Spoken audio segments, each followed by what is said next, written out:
Hello hi అందరికీ. Welcome back to my YouTube channel. This is Manohar. So మన last వీడియోలో మన బాడీ వెయిట్ బట్టి ideal requirement of calories and protein గురించి మాట్లాడుకున్నాం, అండ్ కార్బ్స్ అండ్ ఫైబర్ గురించి తర్వాత మాట్లాడుకుందాం అని చెప్పాను కదా. సో ఈ వీడియోలో దాని గురించి అనమాట. సో మనం డైరెక్ట్ పాయింట్కి వచ్చేద్దాం. కార్బ్స్ ఆర్ కార్బోహైడ్రేట్స్ అంటే మన బాడీకి ఎనర్జీ ఇచ్చే సోర్స్. ఈ కార్బోహైడ్రేట్స్ అనేది మెయిన్గా potatoes, sweet potatoes, rice, chapati, oats ఇలాంటి ఐటమ్స్లో ఉంటుంది. సో ఒక పర్సన్ ఎలాంటి పని చేయాలన్నా, ఎలాంటి యాక్టివిటీ చేయాలన్నా సరే ఎనర్జీ ఉండాలి. ఆ ఎనర్జీ ఉండాలంటే ఈ కార్బోహైడ్రేట్స్ ఆర్ ఇంపార్టెంట్ అనమాట. కాబట్టి దీనికి కూడా ఒక ఐడియల్ రిక్వైర్మెంట్ ఉంటుంది, అండ్ ఆ రిక్వైర్మెంట్ బట్టి ఒక క్యాలిక్యులేషన్ ఉంటుంది అనమాట. సేమ్ మన క్యాలరీస్ అండ్ ప్రోటీన్ ఎలా క్యాలిక్యులేట్ చేస్తున్నామో దీనికి కూడా మన బాడీ వెయిట్తో క్యాలిక్యులేట్ చేస్తాం.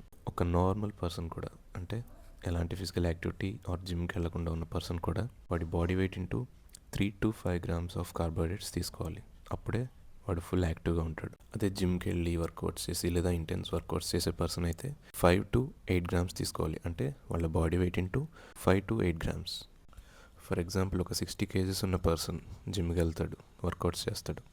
యావరేజ్గా 6 grams of carbohydrates per 1 kg of his body weight తీసుకుంటే, అంటే 60 into 6, రోజుకి 360 grams ఆఫ్ కార్బోహైడ్రేట్స్ వాడికి అవసరం అనమాట. ఈ కార్బోహైడ్రేట్స్ రిక్వైర్మెంట్ అనేది మీరు చేసే యాక్టివిటీ బట్టి కూడా డిపెండ్ అయి ఉంటుంది. ఫ్యాట్ లాస్ గోల్ పెట్టుకున్న వాళ్ళైతే ఈ రైస్ ఇలాంటివి అవాయిడ్ చేయడం వల్ల వాళ్ళకి కొంచెం ఎనర్జీ తగ్గుతుంది. బట్ వీళ్ళు కూడా ఒక 2 to 3 grams ఆఫ్ కార్బోహైడ్రేట్స్ వాళ్ళ బాడీ వెయిట్ బట్టి తీసుకుంటే బెస్ట్. ఓకే, ఇప్పుడు కార్బోహైడ్రేట్స్ అయిపోయింది. ఇప్పుడు ఫైబర్కి వద్దాం.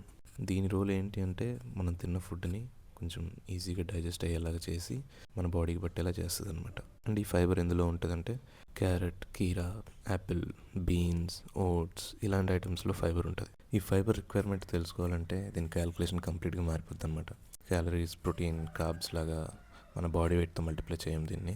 ఇది మనం తినే క్యాలరీస్ బట్టి తీసుకోవాల్సి ఉంటుంది. దాని ఐడియల్ క్యాలిక్యులేషన్ ఏంటి అంటే మనం తీసుకునే ఎవ్రీ 1000 calories-కి 14 grams ఆఫ్ ఫైబర్ ఉండేలా చూసుకోవాలి. అప్పుడే మన తిన్న క్యాలరీస్ అన్నీ కూడా ఈజీగా డైజెస్ట్ అవుతాయి. సపోజ్ నేను నేను రోజుకి 3000 calories తింటే 3000 అంటే 3 into 14 grams ఆఫ్ ఫైబర్, అంటే టోటల్ 42 grams ఆఫ్ ఫైబర్ నేను తీసుకోవాలి రోజుకి. అప్పుడు నేను తిన్న ఫుడ్ ఏదైతే ఉందో అది ఈజీగా డైజెస్ట్ అయ్యి నా బాడీకి పడుతుంది. గుర్తుపెట్టుకోండి, మీరు ఎంత ఎక్కువ క్యాలరీస్ తింటే అంత ఎక్కువ ఫైబర్ కూడా తీసుకోవాల్సి ఉంటుంది. ఈ ఫైబరే కనుక లేకపోతే మనం ఎంత హెల్తీ ఫుడ్ తిన్నా సరే అది సరిగ్గా డైజెస్ట్ అవ్వదు. సో ఫైనల్లీ మనం ఒక జిమ్కి వెళ్ళే పర్సన్ కోసం లేదా ఒక నార్మల్ పర్సన్ కోసం వాడి డైలీ రిక్వైర్మెంట్ ఆఫ్ న్యూట్రిషన్ ఏంటి అనేది తెలుసుకున్నాం. సో ఇప్పటివరకు మనం నేర్చుకున్న క్యాలిక్యులేషన్ బట్టి నేను నా బల్కింగ్ జర్నీలో రోజు నేను తినే ఫుడ్లో 3000 calories, 140 grams of protein, 390 grams of carbohydrates and 42 grams of fibre ఉండేలా చూసుకోవాలన్నమాట. ఈ న్యూట్రియంట్స్ అన్నీ ఫుల్ఫిల్ అయ్యేలా చూసుకొని తింటే నేను అనుకున్న బాడీ వెయిట్ని అచీవ్ చేయగలను అనమాట. గుర్తుపెట్టుకోండి, మీరు బాడీ వెయిట్ పెరిగే కొద్దీ ఇప్పుడు నేను చెప్పిన న్యూట్రియంట్స్ అన్నీ కూడా వాటి రిక్వైర్మెంట్ పెరుగుతూ పోతుంది. మీకు ఎక్స్ప్లెయిన్ చేస్తూ నేను నా డైట్ డిజైన్ చేసుకున్నాను. బేసిక్గా ఇదంతా ఏంటంటే పర్సనల్ ట్రైనర్స్ చేస్తారు. ఆ ట్రెడిషనల్ మెథడ్ని యూస్ చేసి మీ బాడీ వెయిట్, మీ బాడీ ఫెట్ పర్సంటేజ్ అంతా తీసుకొని మీకు పర్టికులర్గా ఒక డైట్ని డిజైన్ చేసేస్తారు.